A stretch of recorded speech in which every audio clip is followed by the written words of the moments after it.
तो नई शिक्षा नीति को लेके तो मतलब बहुत सारे उसमें इनिशिएटिव हैं। कहीं न कहीं बहुत सारे आयाम आयाम जो इस अध्ययन के होते हैं वो खुलते हैं। से नई शिक्षा नीति जो लागू होगी तो उसके हिसाब से पता चलेगा, क्योंकि चीज़ें कागज़ों में बहुत अच्छी लगती हैं, पर जो धरातल पे जो चीज़ें दिखती हैं तभी वो पता चलेगा। अच्छी चीज़ इसमें लगी जो ये कहा जा रहा है कि आप कोई कोर्स कर रहे हैं, अगर आपको लगता है कि इसमें गैप लेना चाहिए या मुझे कुछ और करना चाहिए डिस्टेंस लर्निंग टाइप का, तो वो आप कर पाएँगे। वो भी बहुत अच्छा लगा मुझे। अगर इम्प्लीमेंट हो जाएगा अच्छे से तो ये बहुत अच्छा है। जो नई शिक्षा नीति है अभी हम लोग तो मतलब अभी देखे नहीं हैं, अभी लागू नहीं हुआ है। अब लागू होने के बाद ही पता चलेगा ये कितनी बेहतर है। क्या नाम हुआ साहब आपका? अनिरुद्ध सिंह जी आप अभी यहाँ बीएचयू में क्या कर रहे हैं? मास्टर करते हैं केमिस्ट्री सब्जेक्ट से, 4th सेमेस्टर। सबसे पहले अगर आपने बताया कि आप मास्टर्स कर रहे हैं केमिस्ट्री में, तो अगर आपसे शिक्षा को लेकर के शुरुआत की जाए, तो प्रेजेंट टाइम में जो गवर्नमेंट है नई शिक्षा नीति लेकर के आई है और उसके अपोजिट जो पुरानी सरकारें हैं वो कहती थी कि जो पुरानी शिक्षा नीति थी जो अभी तक चलती आई है वो बेहतर थी। अगर आपसे पूछें तो कितना बदलाव आप देख रहे हैं या कितना बदलाव देखना चाहते हैं? उसके बाद हम आपसे फिर सरकारी मामलों पर आते हैं। मुझे लगता है कि शिक्षा पे जो भारत सरकार ने बजट की कटौती करी है वो सबसे दुखद उनका कदम है, क्योंकि जब आप बजट कम करेंगे तो कहीं ना कहीं रिसर्च प्रभावित होगा। हम लोगों को जो एलएस मिलता, एलएस या जेआरएफ जिसके थ्रू हम लोग करते हैं रिसर्च, यदि उसमें कटौती होगी तो प्रॉब्लम होगी। तो नई शिक्षा नीति को लेके तो मतलब बहुत सारे उसमें इनिशिएटिव हैं, जिसमें कहीं न कहीं बहुत सारे आयाम आयाम जो इस अध्ययन के होते हैं वो खुलते हैं, लेकिन वो धरातल पे कितने आते हैं वो महत्वपूर्ण है। वो कागज़ों में बहुत हैं कि वो एक लड़का जाएगा, वो म्यूज़िक भी करेगा, वो लड़का फिर शाम में केमिस्ट्री के लैब में भी होगा, वो हिस्ट्री भी पढ़ सकता है, ये मतलब ठीक है। लेकिन इसको एक सही तरीके से और एक आर्थिक रूप से भी कहीं न कहीं और सहयोग करे सरकार तो बेहतर होगा। लेकिन सरकार ये बोलती है कि जैसे पहले सिर्फ किताबी ज्ञान की बातें होती थी, तो उसमें अब सरकार का ये कहना है कि आपने कहा बजट कटौती की है, लेकिन कहीं न कहीं प्रैक्टिकलिटी जो है, ये सरकार दावा करती है कि वो बढ़ाई गई है ताकि जो छात्र हैं वो ज़मीन पर उतर करके या जो आप केमिस्ट्री कर रहे हो, तो लैब में व्यवस्थाएँ बढ़ाई गई हैं। ऐसा सरकार दावा करती है कि फैकल्टी में चीज़ों की बढ़ोतरी हुई है और आप कह रहे हैं बजट में कटौती हुई है। तो इसमें क्या भेद पाते हैं जो हम वहाँ से दावे किए जाते हैं और जो आप यहाँ पर लैब में रह करके जो चीज़ें देख पाते हैं, इनमें क्या अंतर है? नहीं, शिक्षा के मामले में तो इस सरकार ये अवेयर नहीं है, और इस सरकार ने बहुत इसमें डाइल्यूट किया है इस प्रक्रिया को। जैसे कि अब इनको इनका मतलब मुझे जहाँ तक लगता है, मैं यदि बहुत व्यक्तिगत तो नहीं कहना चाहता, लेकिन इन्होंने अपने एक जो राजनीतिक लाभ के लिए शिक्षा के स्तर को कम किया है, क्योंकि जब व्यक्ति शिक्षित होगा तो आवाज़ उठाएगा, क्वेश्चन करेगा। जब क्वेश्चन करेगा तो वो चीज़ों को वो मतलब ब्लाइंडली फॉलो नहीं करेगा। अब लोग जो पॉलिटिकल ग्रुप्स हैं वो चाहते हैं कि लोग ब्लाइंडली फॉलो करें हमको, वो कोई भी दल हो। तो जब ब्लाइंडली फॉलो करेंगे तो सवाल नहीं पूछेंगे, तो वो उनका फ़ायदा होता है उससे।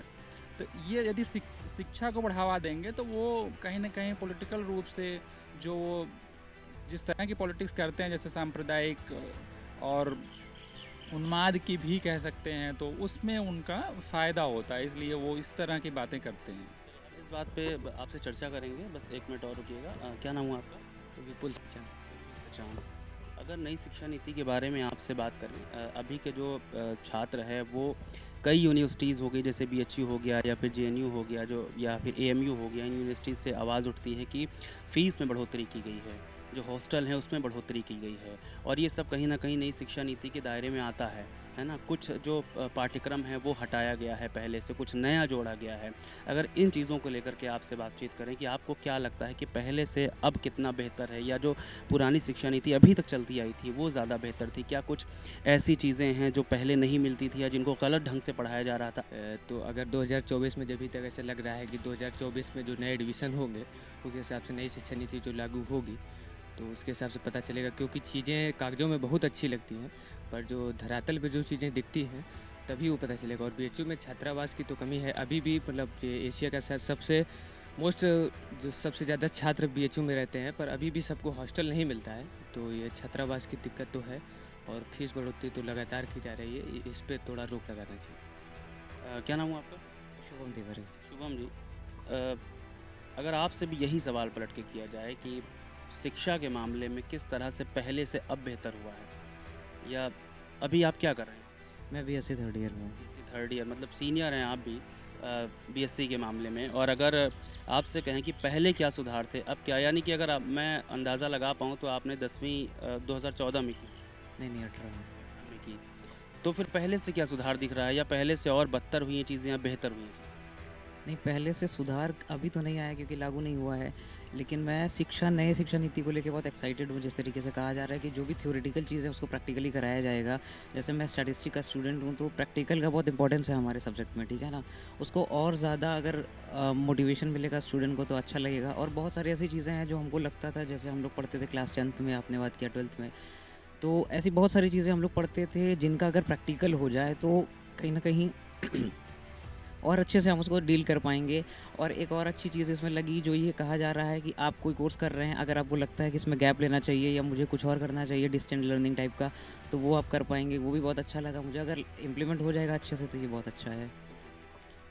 अभी आपके साथ जो हैं इन्होंने बात की कि उन्माद वाली बात बोली, कि जब हमने शिक्षा नीति की बात की तो इन्होंने कहा कि कहीं ना कहीं चीज़ों का राजनीतिकरण हो जाता है, और जो उन्माद की भावना होती है उसके आगे जो है ये, मतलब जितना भी एक प्लान किया जाता है, चाहे शिक्षा को लेकर के चाहे किसी और चीज़ को लेकर के, वो कहीं ना कहीं जो इनके राजनीतिक लाभ होते हैं अपने, उनमें कहीं ना कहीं दब जाता है। अगर आपसे ये सवाल करें कि आप भी ये मानते हैं कि सरकार ने राजनीतिक उन्माद या किसी जो सामाजिक उन्माद है, इन चीज़ों को ज़्यादा बढ़ावा दिया, शिक्षा के ऊपर इन चीज़ों को रखा, तो क्या सही बात है? जी, मैं बिल्कुल मानता हूँ ये सही बात है। सरकार ने केवल, मुझे जहाँ तक उम्मीद है, ज़्यादातर धर्म की राजनीति की है, शिक्षा पे बहुत कम काम किया है उसने। और जो नई शिक्षा नीति है अभी हम लोग तो मतलब अभी देखे नहीं हैं, अभी लागू नहीं हुआ है। अब लागू होने के बाद ही पता चलेगा ये कितनी बेहतर है। और जहाँ तक हम समझते हैं कि जैसे हम लोग प्रैक्टिकल वगैरह, हम लोग 2 साल हो गया हमको यहाँ पे, दूसरा साल है ये मेरा, लेकिन अभी तक कोई शिक्षा में सुधार मुझे नहीं दिखता है यहाँ पे। तो यहाँ पे शिक्षा को लेके ये सरकार ज़्यादा नहीं सोच रही है। और फीस में भी वृद्धि हुई है काफ़ी, हॉस्टल हो चाहे कॉलेजेज हो, इनके फीस में ज़्यादा वृद्धि हो रही है। तो मैं ये फीडबैक भी देना चाहूँगा कि फ़ीस को थोड़ा सा कम किया जाए। थोड़ा इसको और क्लियर करते हैं, फीस में वृद्धि लोग नहीं समझते हैं। आप क्या कर रहे हैं? आप भी बीएससी कर रहे हैं? एमएससी कर रहे हैं। तो एमएससी फर्स्ट ईयर है? नहीं, सेकेंड ईयर। फर्स्ट ईयर में आपने कितनी फीस दी? सेकेंड ईयर, फर्स्ट ईयर में तो मैंने लगभग 5,000 के लगभग मैंने दिया था। और बट हॉस्टल का जो है फीस में इस बार, पहले होता था 5,000 में 2 साल का हो जाता था, लेकिन इस बार क्या हुआ कि 1 साल में ही 5,000 हम लोगों से लिया जा रहा है। एक साल में 5,000 लिया जा रहा है? कितने सेमेस्टर का हो रहा है? और 2 सेमेस्टर का होता है, हम लोगों का 4 सेमेस्टर है, तो 1 ईयर का 5,000 तो हम लोगों को पहले ही जमा करा लिया जाता है। फिर उसके बाद जब सेकेंड ईयर में आते हैं तो पहले ये था कि यहाँ पे जो है कि वो जो 5,000 हम लोग जमा करती हैं तो उसके बाद बहुत कम देना पड़ता था, 1,000-1,200 के लगभग देना पड़ता था सेकेंड ईयर में। बट इस बार भी, इस साल से जो हुआ है कि फीस में वृद्धि हो गया, तो हम लोगों को भी 4,000 या 5,000 के लगभग देना पड़ेगा। अच्छा, आपसे अगर ये पूछें कि जब आप एमएससी करने यहाँ पर आए होंगे तो जाहिर है कोई भी स्टूडेंट है या कोई भी काम है, अब शिक्षा के बारे में तो हम लोग ज़्यादा ये करते हैं कि हम लोग कहीं पर भी किसी क्लास में एडमिशन लेते हैं, कोई कोर्स करते हैं, तो उसके बारे में रिसर्च करते हैं कि पहले वहाँ कितनी फ़ीस हुआ करती थी, अब कितनी फ़ीस है। और बीएचयू के बारे में तो सब जानते हैं। तो जब आप एमएससी में एडमिशन लेने आए थे या फर्स्ट ईयर में एडमिशन लिया था, जब आपने रिसर्च किया होगा तब आपको क्या चीज़ें पता चली थी कि कितनी फ़ीस है यहाँ पर, कितना खर्चा आता है पढ़ाई में? और उसके बाद जब आप यहाँ पर आए तो बाकी लोगों की बातों में, और जब यहाँ पर आए तो कितना डिफरेंस लगा, या फिर कितनी बढ़ोतरी तब देखने को मिली?